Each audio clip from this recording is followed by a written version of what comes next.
spanning the entire width of the African continent, from Senegal to Eritrea by the Red Sea.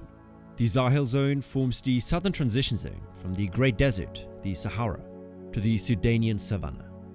Dominated by shrubs and grasses, the Sahel is generally hot and barren, and typically not considered particularly habitable. Examining the area's satellite photography, however, a few pockets of greenery defy the semi-arid steppe, with the border region between Nigeria, Niger, Chad and Cameroon being the most colorful outlier. This harbor of life is called Lake Chad, and it tells a fascinating story about the fragility and resilience of Mother Nature and gives insights into the grand planetary cycles that shape the climate and life on planet Earth. Chapter 1. Lake Chad today. During the peak of the wet season, Lake Chad covers around 18,000 square kilometers, comparable to the size of Lake Ontario when you include the seasonally flooded vegetation between the deeper bowls. With a water depth ranging from a few centimeters to just 11 meters at its deepest sections, Lake Chad is extremely susceptible to size changes whenever the balance of inflow and evaporation changes. Most of the water in Lake Chad comes from the Lagone and Chari rivers, whose furthest tributaries reach all the way from Cameroon across the Central African Republic to the southernmost parts of Sudan. Rain in the highlands around the source of these tributaries is highly variable throughout the year, leading to discharge variations from around 8 cubic meters per second during the dry season to almost 5,000 cubic meters per second at the peak. These variations are shooting an annual pulse into the Chad Basin, making the lake expand and recede like the lungs of Central Africa. The area we call Lake Chad today is actually split between two shallow basins that stretch over 200 kilometers from north to south. The core of Lake Chad is located in the south, where the Chari River contributes around 95% of the lake's water balance, while the north has the Yobe River contributing the remaining water. For most of the year, the two basins act as separate wetland complexes, which are separated by the so-called Great Barrier, a mud sill lying around 1 to 1.5 meters above the normal level of the southern basin.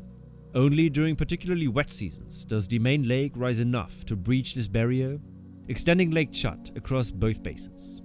Unlike the lakes as we know them in temperate climates, with a clear boundary between the wet and the dry, Lake Chad is more of a complex wetland ecosystem than a lake. Hundreds of kilometers of seasonally submerged grassland and extensive dunes reaching into the permanent lake body create a fluid network of dry and wet, where clear borders are hard to determine. This is one of the main reasons why there are so many different figures describing the size of this lake, and the 18,000 square meter I have used in the beginning of the video should be taken with caution. With fluctuating extents of water in the basin, the extent of vegetation is also constantly bargaining with external influences. Mostly contained in the designated Ramsar wetland region, today around 5,200 square kilometers of the basin have permanent vegetation cover, with paper reed and the floating pistia covering the largest swaths, while acacia trees and palms are more concentrated around the wetland's shores. Where there's water, there are typically also humans, and for Lake Chad, there's no exception. Looking at the lake, its surrounding wetland, and the vast tributary system as a whole, the livelihood of a total of 30 million people depends on the basin's water, of which there isn't very much, bringing us to Chapter 2, Human Influence on Lake Chad. Since the 1950s, the populations in all countries surrounding the Chad Basin have been exploding. The country Chad, for example, went from 2.5 million people in 1950 to over 21 million in 2025, meaning an 8.5-fold increase. The extra demand for water, food, fuel, and land has detrimental impacts on Lake Chad, which has been dramatically reduced within a single human lifespan. When the lake was first photographed through satellite imagery in 1963, it appeared as a vast, almost continuous sheet of water, with dune islands scattered around the eastern flanks. Since then, however, the construction of dams in the upstream regions of the Chari River and water diversion for irrigation in the whole drainage basin threw off the water balance significantly. In combination with generally reduced rainfall in the 1960s and 70s, this led to a near collapse of the lake by the end of the 1980s. With increased rainfall in the following decades, water levels have stabilized somewhat, but with virtually no effective sustainability policies to protect the lake, and with irrigation and population still expanding, the same threats persist to this day. People around Lake Chad have not just tapped into the water balance of the lake, however, but also significantly altered the land use and ecological composition of the basin as a whole. Until the end of the 19th century, the typical African savanna megafauna was grazing and hunting around the shores of Lake Chad. With the advent of colonialism, however, intensified hunting for ivory, skins and meat has disrupted the natural fauna. These atrocities, paired with habitat loss from the growing population and the ongoing droughts in the middle of the 20th century, led to an almost complete localized extinction around Lake Chad of these animals by 1990. Replaced by cattle, goats and sheep, the newly introduced megafauna has transformed a once diverse savanna into a more homogeneous, overgrazed and erosion-prone landscape, which in turn has further degraded the remaining wetlands. Overall, human use hasn't been too kind on Lake Chad's ecological health. But zooming out to a larger timeline and the wider Bordelais Depression, we're not the only force that drastically altered Lake Chad's appearance. Hundreds of kilometers away from the current lake shores and surrounding the deepest parts of the Chad Basin, ancient dried-out landforms emerged from satellite imagery with spits, beach ridges and fluvial deposits of former river deltas, tracing out the existence of an enormous body of water that is no more, bringing us to Chapter 3, the Megachad. The very first hints that the Sahara and Sahel zone may not always have looked the way they do today came from early explorers in the late 19th century. A group of British explorers in the southern mountains of Libya and Algeria came across cave paintings, whose depictions went against everything we thought we knew. Vivid imagery of lush savanna and herding animals were galloping across the cave walls, which today is a sight that can't be found for thousands of kilometers from these caves. The paintings were dated back to roughly 10,000 years ago, which implies that these regions must have looked completely different during that time for early humans to be familiar with these kinds of scenes. These observations kicked off investigations into Earth's larger climate cycles and culminated into the description of Milankovitch cycles in the 1920s.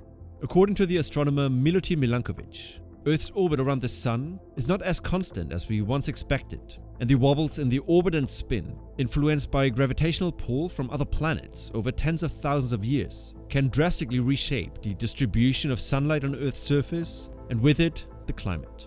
Cycles in orbital eccentricity at 100,000 to 400,000 years, axial tilt at 41,000 years, and precession at 21,000 years create a complex but predictable pattern for global exposure to the Sun's energy and are the foundation for understanding the larger natural climate patterns on the planet, such as ice ages, changes to the global ocean currents, and the expansion and contraction of deserts.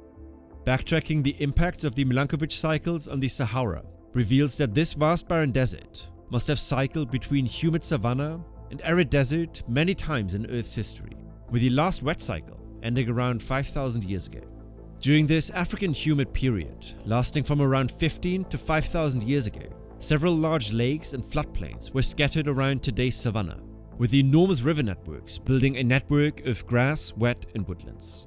Of these networks and drainage basins, Lake Megachad was by far the largest, spanning a total of 400,000 square kilometers, over 1.5 times larger than all American Great Lakes combined, and even surpassing today's largest lake, the Caspian Sea. The extent of the ancient Lake Megachad can still be identified on satellite imagery and topographic maps today, with spits, beach ridges and fluvial deposits of former river deltas tracing out the former lake shores. Covering the entirety of the Bordelais Depression of today's Chad, the lake had a maximum depth of 180 meters in its northeastern section. In these deeper waters, the fresh and brackish water housed an abundance of aquatic life, with a single-celled algae called diatoms forming the base of the food web. The ample sunlight in the region has produced billions of tons of these microalgae, who after their roughly 1-week lifespan sank to the seafloor, creating a thick layer of nutrient-rich sediments across the whole basin. Their silica shells and the minerals bound up in these ancient lake beds form the raw material for one of the most peculiar global connections that I've ever come across. After the waters of Lake Megachad have receded, the now hardened silica-rich sediments are exposed in the Bordelais Depression. There, a unique alignment of mountains with the Tibesti and the Native Massif on either side forms a natural wind tunnel that continuously funnels strong gusts through, scouring the surface. The brittle sediment layers are then easily eroded and made airborne as dust particles, creating gigantic pillars of dust over the basin. These clouds are then picked up by the prevailing trade winds along the equator, carried over the entirety of the Atlantic Ocean, to eventually rain down and fertilize the Amazon basin, fueling and replenishing the nutrient balance of the largest rainforest of the planet. The Baudelaire Depression is the largest dust source on Earth, and it is estimated that 20 to 30 million tons of dust are arriving on the other side of the planet each year, creating new life out of the remnants of Africa's now decimated green and blue heart. On the other side of the equator, however, enormous tectonic forces have created new basins with an abundance of life lurking within, called the African Great Lakes. If you want to learn more how these habitats are withstanding the ever-changing circumstances of the African continent, I can recommend this video about Lake Malawi, or watch what YouTube thinks is best for you here. Also, if you want to further support the work I'm doing on this channel, you can now leave a small donation on my Buy Me a Coffee page here, or with a link in the description below. See you in the next one. Cheers.